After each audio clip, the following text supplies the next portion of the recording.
குமரி கடல் மற்றும் அதை சுற்றியுள்ள பகுதிகளில் நீடிக்கும் காற்று சுழற்சியின் காரணமாக தமிழகத்தின் பல்வேறு பகுதிகளில் கடந்த ஓரிரு நாட்களாக பரவலாக மழை பெய்து வருகிறது.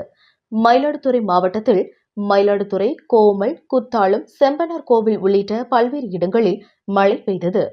செம்பனார் கோவிலில் மயிலாடுதுறை தரங்கம்பாடி நெடுஞ்சாலையில் 50 ஆண்டு கால பழமையான புளியமரம் ஒன்று காற்றுடன் கூடிய மழையின் காரணமாக வேரோடு சாய்ந்து சாலையின் குறுக்கே விழுந்ததால் அப்பகுதியில் போக்குவரத்து பாதிக்கப்பட்டது.